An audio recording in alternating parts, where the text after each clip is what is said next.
जय बाळूमामा मित्रांनो. तर आज बघा खूपच छान टॉपिक आपल्याकडे या ठिकाणी आलेला आहे. तर रात्रीची आपल्या नारी सुवर्णाच्या मेंढीला गोंडस 2 कोकरी झालेले आहेत. तर दोन्हीच्या दोन्ही नर आहेत.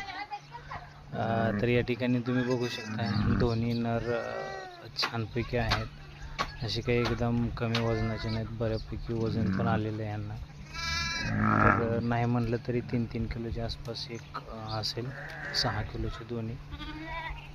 मेंढी पण खूप छान आहे. तर हेच ते नारी सुवर्णाची खासियत. मी तुम्हाला म्हणलं होतं की या मेंढीला 2 किंवा जास्तीत जास्त 4 पिल्लं, कमीत कमी 2 आणि जास्तीत जास्त 4 पिल्लं होतं. तर या पद्धतीनं खरंच हे रिअल एक्झाम्पल तुम्हाला दाखवण्यासाठी आज आपल्याला योग आलेला. त्याप्रमाणे